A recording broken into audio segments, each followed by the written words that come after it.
Fashion সহ বিশ্বময় ঘটে যাওয়া খবর নিয়ে আমাদের আজকের আয়োজন। অভূতপূর্ব উন্মাদনা, মুক্তির প্রথম দিনেই বলিউড মাতিয়েছে পুষ্পা 2। ঝড় উঠেছে বক্স অফিসে, পাচ্ছে সমালোচকদের প্রশংসাও। কোনো উৎসব ছাড়াই ভারত জুড়ে আনন্দ ও উদযাপনের উপলক্ষ হলো পুষ্পার সিকুয়েল। তবে ঝকঝকে আকাশের ফাঁক গলে চলচ্চিত্র সংশ্লিষ্টদের কপালে দুশ্চিন্তার মেঘ। অনলাইনে ফাঁস হয়েছে সিনেমাটির পাইরেটেড কপি। বিস্তারিত নিয়াজ শুভ রিপোর্টে।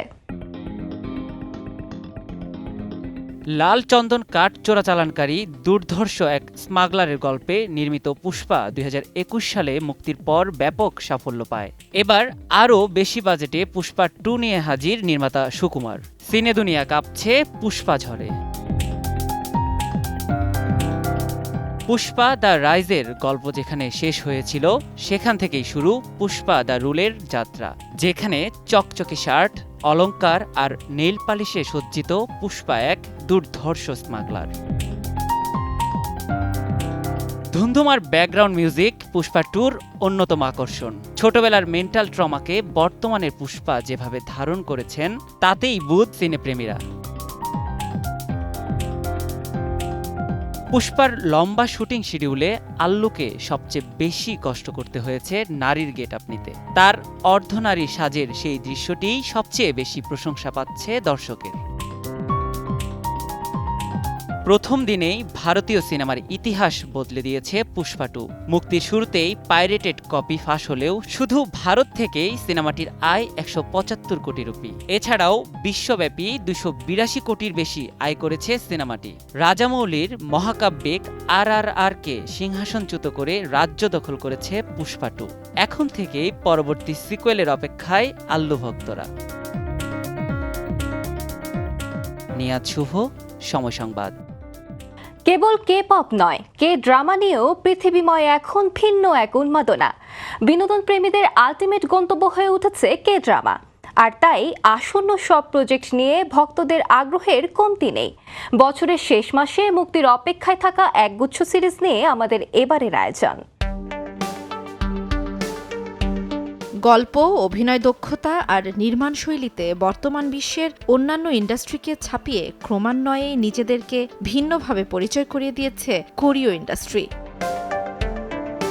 ড্রামা সিরিজের ক্ষেত্রে এই পরিবর্তন এসেছে কোরিয়ান থ্রিলার ধর্মী সিরিজ স্কুইড গেমের হাত ধরে। 2021 সালের 17 সেপ্টেম্বর প্রকাশ পাওয়ার পর নেটফ্লিক্সের সব রেকর্ডকে পেছনে ফেলেছিল এই সিরিজ।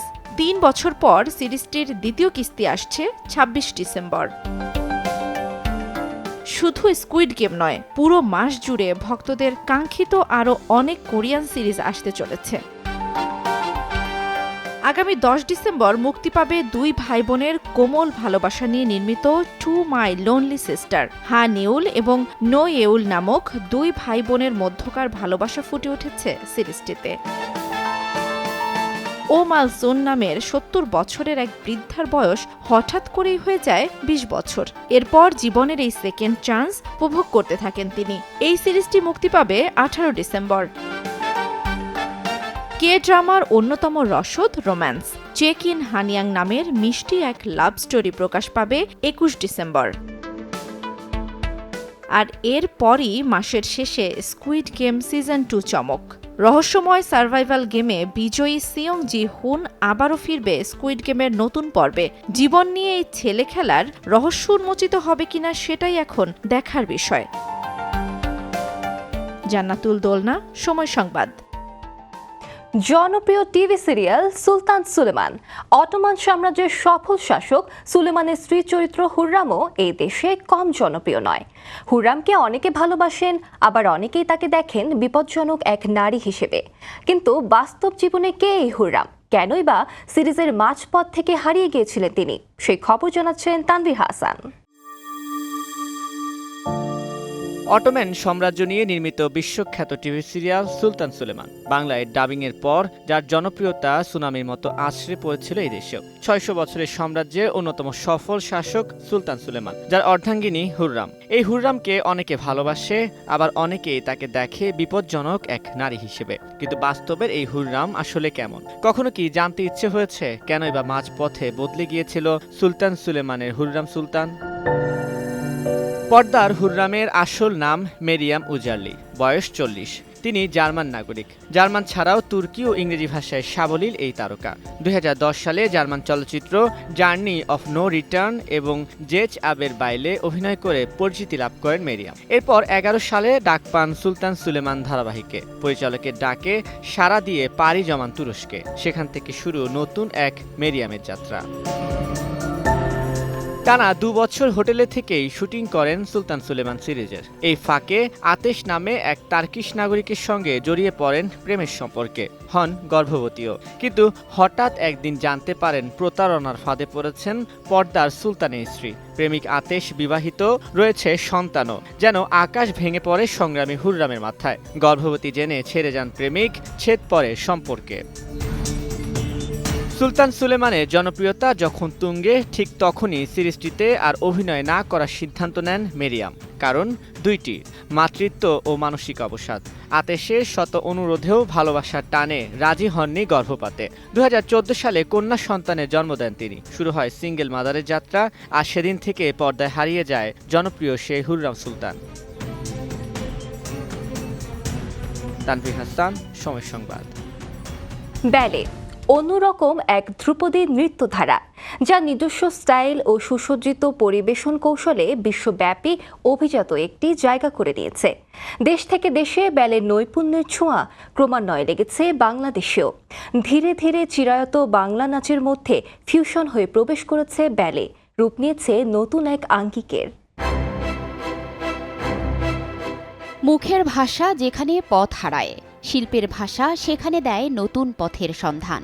শিল্পের ভাষা প্রকাশে কখনো প্রতিবাদ, কখনো প্রেম নিবেদনের মাধ্যম হয়ে ওঠে নাচের মুদ্রা। বিশ্বজুড়ে চর্চিত নাচের বিভিন্ন ধারার মধ্যে 20 শতাব্দীতে জনপ্রিয় হয়ে ওঠে ব্যালে বা ব্যালেট নাচ। 15 শতাব্দীতে ইতালীয় নবজাগরণের সময় থেকে প্রচলন হওয়া এই নাচের শুরুতে নৈপুণ্য দেখিয়েছিলেন ফরাসি শিল্পীরা। তবে 1830 সালের পর থেকে সে জায়গাটি ধীরে ধীরে দখল করে নেয় রাশিয়ান নৃত্যশিল্পীরা। অভিনয় এবং সঙ্গীতের সমন্বয়ে সৃষ্ট এই শিল্পে বিশেষভাবে নজর কাড়ে শিল্পীদের পায়ের কাজ বা টোয়ের কলাকৌশল। 20 শতাব্দীতে কোরিওগ্রাফার জর্জ ব্যালেন্সিয়ানের কল্যাণে ব্যালেট ডান্সের বিশ্বব্যাপী প্রসার ঘটে, যা মডার্ন ব্যালে নামে আমেরিকা ও জার্মানিতে ছড়িয়ে পড়ে। তবে ব্যালে যে কেবল মেয়েদের নাচই নয়, তা প্রমাণ করেছেন 20 শতকের সেরা পুরুষ ব্যালে শিল্পী রুডলফ খামেটোভিচ নুরিয়েভ। সময়ের সঙ্গে সঙ্গে বিশ্বব্যাপী ব্যালে নিয়ে চলছে নানা পরীক্ষা নিরীক্ষা। বাংলাদেশও এর বাইরে নয়। বাঙালি কন্যা ব্যালে নাচছে, তাও আবার ঢাকা বিশ্ববিদ্যালয়ের রাজু ভাস্কর্যের সামনে। সোশ্যাল মিডিয়ায় ভাইরাল হওয়া এমন কিছু স্থির চিত্রের মাধ্যমে ব্যাপকভাবে আলোচনায় আসে এই নাচ। দিনে দিনে এই নাচ শেখার প্রতি আগ্রহ বাড়ছে দেশীয় নৃত্যপ্রেমীদের। ফারজানা লিনা, সময় সংবাদ। সালটা 1971, দেশ জুড়ে যুদ্ধের দামামা। অবাক চোখে বিশ্ব দেখছে বাংলাদেশের গণহত্যার ভয়াবহতা। শিল্পীরা গাইছেন আর কবি সাহিত্যিকরা লিখছেন। ঠিক সেই সময় মার্চের নির্মমতার চিত্র তুলে ধরতে এক শিল্পী লিখেছিলেন, সূর্য যখন পশ্চিমে ডুবে যায়, মরে যায় বাংলাদেশের কোটি মানুষ। বিশ্ববাসীর কাছে যুদ্ধের অবস্থা ফুটিয়ে তুলতে 1-2 বার নয়, দরদ ভরা কণ্ঠে 22 বার উচ্চারণ করেছিলেন বাংলাদেশ নামটি। বিজয়ের মাসে জাতির পরম সেই বন্ধুকে নিয়ে শ্রদ্ধার আয়োজন সাজিয়েছেন মামুনুর রশিদ পনিল।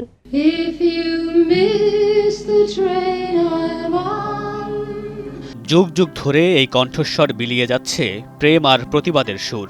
অহিংস পৃথিবী, মানব মুক্তি আর শান্তির বাণীর পাশাপাশি প্রণয়ের বেদনা আজও শোনা যায় তার কণ্ঠে।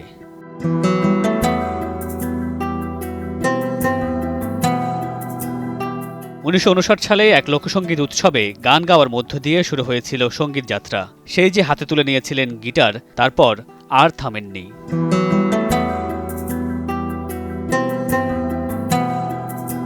এ সময় বায়েজের সঙ্গে পরিচয় হয় বব ডিলানের।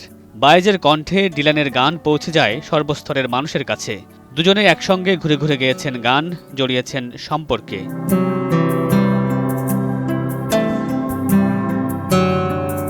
সঙ্গীত জীবনের শুরু থেকেই মানবাধিকার রক্ষায় আন্দোলনে জড়িয়ে পড়েন এই শিল্পী। 1963 সালে নাগরিক আন্দোলনে পিট সিগারের গানে ঐতিহাসিকভাবে জড়িয়ে পড়ে তার নাম। বয়স যখন মাত্র 30, ঠিক সে সময় শুনতে পান হাজার মাইল দূরে ছোট্ট এক দেশে চলছে শতাব্দীর নির্মম হত্যাযজ্ঞ। ব্যথিত হয়ে ওঠে এই শিল্পীর মন, সৃষ্টি করেন অবিস্মরণীয় এক গান। বাংলাদেশ বাংলাদেশ 50 বছর পেরিয়ে স্বাধীনতা অর্জনের পেছনে ত্যাগ আর সংগ্রাম স্মরণে আজও কানে বাজে জোয়ান বায়েজের সেই কণ্ঠস্বর। বাংলাদেশ মামুনুর রশিদ পনেল, সময় সংবাদ। when the sun এই ছিল বিনোদন বিশ্বের আজকের আয়োজন। সঙ্গে থাকুন সময়ের।